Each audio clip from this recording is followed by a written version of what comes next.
কোনোদিন হয়নি। আজকে এনআরসি নিয়ে বিজেপি কি করতে পেরেছে?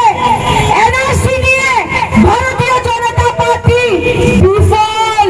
যে জাতি মাটি বেটির নামে যে দল আজকে আসামে রাজত্ব করছে, সেই হেমন্ত বিশ্ব শর্মাকে জিজ্ঞেস করতে চাই যে 10 বছরের ডাবল ইঞ্জিন সরকার আপনারা 10 বছর উচ্ছেদ করলেন না কেন? 10 বছর আপনারা জমি দখলের কথা বলছেন, 10 বছর আপনাদের বিজেপি সরকার জমি দখল নিয়ে কি করলো আজকে জবাব দিন।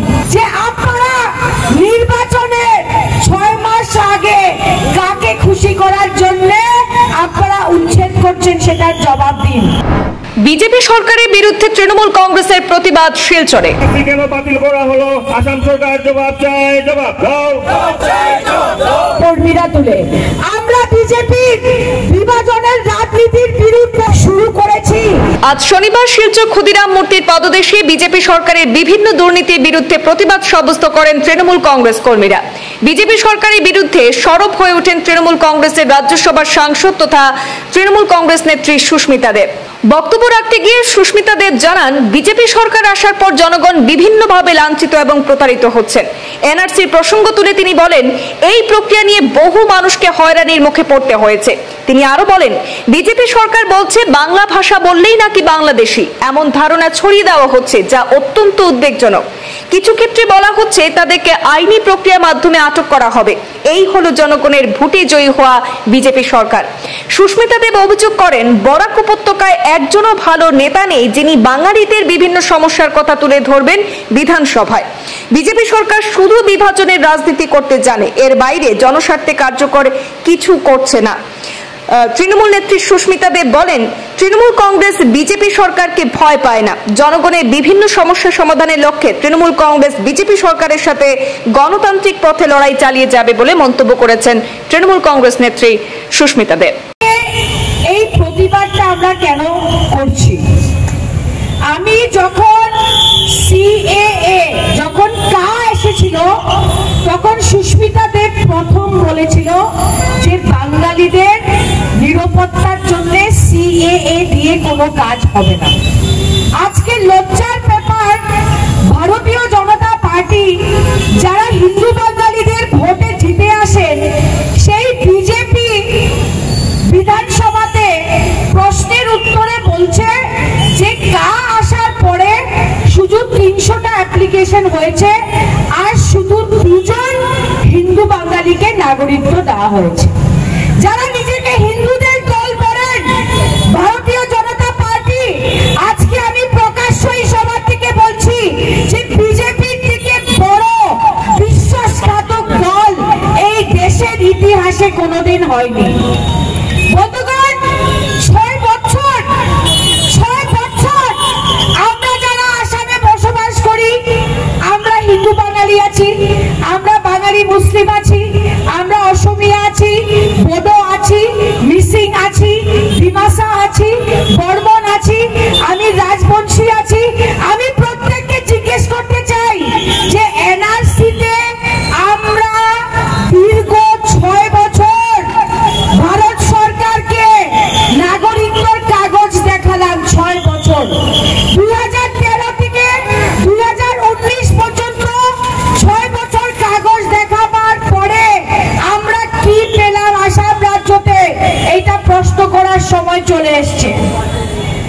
আজকে এনআরসিতে 19 লক্ষ মানুষ বাদ গেল।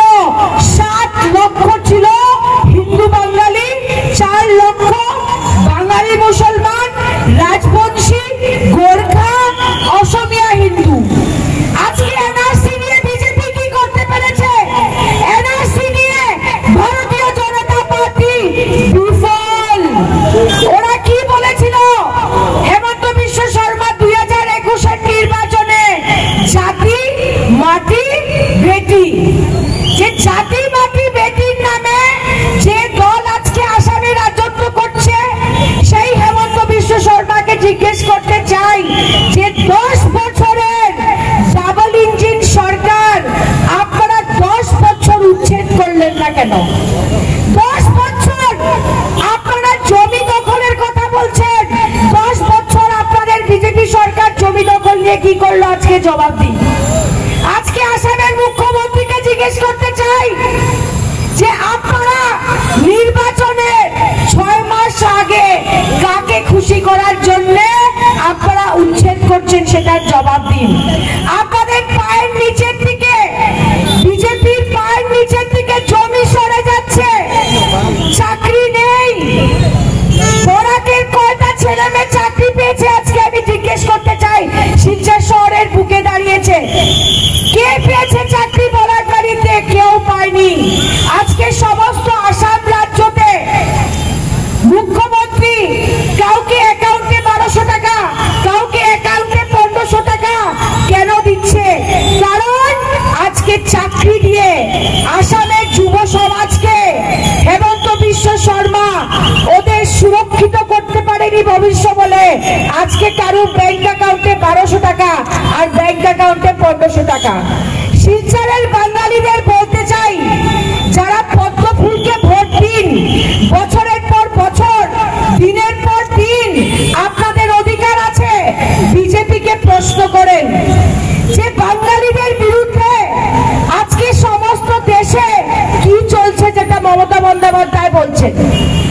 ওরা Haryana police, Delhi police, Rajasthan police আজকে বিভিন্ন গরিব মানুষকে তুলে নিয়ে যাচ্ছে, জেলে দিয়ে দিচ্ছে, কারুর হাত পা ভেঙে দিচ্ছে, কারুর গায়ের উপরে গরম জল ফেলছে। ওদের দোষটা কি? ওদের দোষটা হলো ওরা বাংলায় কথা বলে। কেন করছে শুনে নিবেন শিলচরের বাঙালিরা, কেন করছে? কারণ ভারত সরকার, prime minister Modi, home minister Amit Shah যারা বলেছিল যে বিদেশিকে বের করবে, আজ পর্যন্ত ওরা বাংলাদেশে কতজনকে পাঠাতে পেরেছে? আজকে বাংলাদেশি বাংলাদেশি বলে ওরা আসামের মানুষের, অসমিয়া জাতির ভোট নিয়েছে, কিন্তু বাংলাদেশে কাউকে পাঠাতে পারেনি।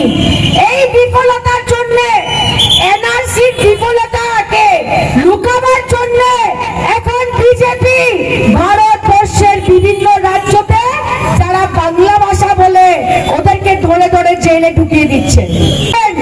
যে শিলচরের বাঙালিরা আপনারা এই প্রসেস থেকে, এই প্রতিক্রিয়া থেকে আপনারা বাইরে থাকবেন না।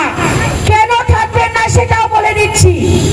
এখন ইলেকশন কমিশন বলছে স্পেশাল ইন্টেনসিভ রিভিশন হবে, ভোটার লিস্ট রিভিশন হবে। আর সবাই শুনে নিন, ওরা আপনাদের আধার কার্ড মানবে না, এনআরসিতে নাম থাকলে মানবে না, রেশন কার্ড মানবে না, জমির কাগজ মানবে না। আর যারা বাংলা ভাষা বলেন তাদেরকে প্রথম বাংলাদেশি বলে জেলে ঢুকানো হবে। এটাও শুনে নিন বাঙালি হিন্দুরা, আজকে পশ্চিমবঙ্গতে এনআরসি নোটিশ যাচ্ছে, এটা হিন্দু বাঙালিদের বাড়িতে যাচ্ছে। যারা হিন্দু হিন্দু করে শিলচরের ভোট নেয়, প্রত্যেকটা নেতা চুপ, 2-3 জন এমপি, 1 জন রাজ্যসভা, 2 জন লোকসভা, কিন্তু ওদের সেই সৎ সাহস নেই যে বরাকের মানুষের কথা বলবে, যে বাঙালিদের কথা বলবে। আপনারাও ভালো করে বিচার করে নেবেন যে যখন ভোটার লিস্ট আবার রিভিউ হবে, আর এটা আসামে হবেই। ইলেকশন কমিশন অফ ইন্ডিয়া বলে দিয়েছে যে ভারতবর্ষের প্রত্যেক রাজ্যতে স্পেশাল ইন্টেনসিভ রিভিশন হবে। আর যখন রিভিশন হবে সবচেয়ে প্রথমে কারা বাদ পড়বে এটা আপনারা ভালো করে বুঝতে পারেন। বন্ধুগণ, সমস্ত আসামে আজকে ভারতীয় জনতা পার্টি খালি বিভাজনের রাজনীতি করছে, শুধু বিভাজনের রাজনীতি করছে। আজকে হিন্দুদের মুসলমানদের সঙ্গে লড়াই করাচ্ছে, বোডোদের নন বোডোর সঙ্গে লড়াই করেছে, ডিমাসা নন ডিমাসাকে লড়াই করেছে। আর কাদের লাভ করাচ্ছে? শুধু বিজেপির নেতারা। শিলচরবাসীকে বলবো বিচার করে দেখবেন, আজকে যারা জমি দখলের কথা বলছেন তাদের নেতারা বেনামে কত জমি কিনেছে শিলচর শহরে। আজকে যারা জমি দখলের কথা বলছে বিজেপিকে বলছি, আপনাদের নেতারা কতটা জমি বেনামে কিনেছে, গরিবের পেটে লাথ মেরে আপনারা বিচার করবেন। আজকে ভারতীয় জনতা পার্টিকে আমি বলতে চাই যে আপনারা 2021-এ যা যা প্রতিশ্রুতি দিয়েছেন, সেই প্রতিশ্রুতি থেকে কয়টা প্রতিশ্রুতি আজকে বরাকে আপনারা বাস্তবায়ন করতে পেরেছেন? ওদের যে ভিশন ডকুমেন্ট ছিল, সেই ভিশন ডকুমেন্টে কি ছিল সেটা বিচার করে দেখবেন। ওরা বলেছিল বরাকের ছেলে মেয়েদের জন্য চাকরিতে রিজার্ভেশন করা হবে। কয়টা বরাকের ছেলে মেয়ে চাকরি পেয়েছে সরকারি বলেন? শিলচরের কোন ছেলে কোন মেয়ে কোথায় চাকরি পেয়েছে আজকে এটা আপনারা বিচার করে দেখবেন। আমরা বিজেপির বিভাজনের রাজনীতির বিরুদ্ধে তৃণমূল কংগ্রেস লড়াই করবে, তৃণমূল কংগ্রেস লড়াই করবে। এবং আমি বলছি যে এই লড়াইয়ের বিরুদ্ধে যদি এই সমস্ত দেশে কোনো নেত্রী থাকে যে বিজেপিকে একবার না দুইবার পরাস্ত করে মুখ্যমন্ত্রী হয়েছেন, সেটিও মমতা বন্দ্যোপাধ্যায় আমাদের নেত্রী।